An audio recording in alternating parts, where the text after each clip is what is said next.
Self-centered metaphysics. Self-centered metaphysics is a contradiction in terms.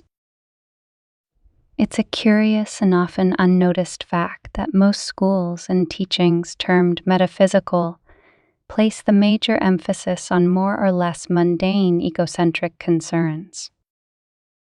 Awaken your psychic powers, get money, exercise influence, find love and romance, achieve personal enlightenment easily and quickly, and so on.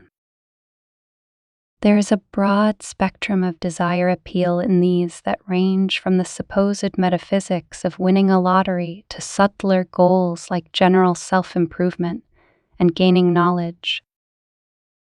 Given the current nature of humans, such motivations and appeals are to be expected. But they are not about metaphysics, but biophysics, that is, the physics of bodies and their desires. In the normal course of life, we do not need metaphysics to awaken personal powers, get money, exercise influence, and find love. With the exception of the last, and depending on what level of love we mean. These normal human goals are achievable without the confusion of redefining them as a spiritual path. But in a curious way, selfish appeals and methods get wrapped up in various spiritual and would-be supernormal packaging. The seduction of that is that we can go on living an ordinary life while entertaining the ego-satisfying illusion that we are on a special spiritual path.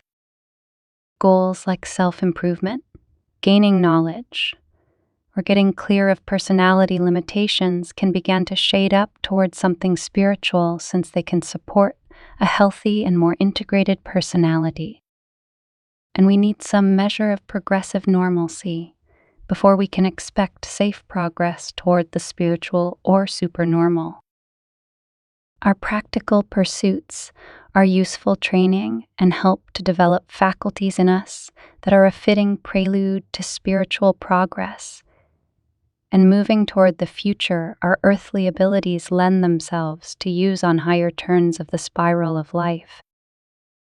But as often happens, more or less egocentric concern saturates the beginning, the middle, and the end of pseudo-metaphysical teaching. We search for happiness, and real happiness is spiritual sunlight. But when approaching the spiritual, any desire emphasizing our egocentric concerns dims the light and acts as a barrier separating us from the goal. We achieve happiness not by grabbing for it, but as a byproduct of love, a radiant sun-like disposition and motivation. For spiritual things, we achieve by radiance.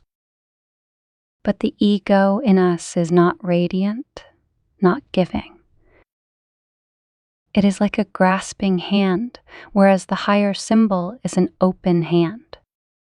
Spiritual receptivity is like an open hand held out to the sun, but if we try to grab the light, our hand closes on darkness,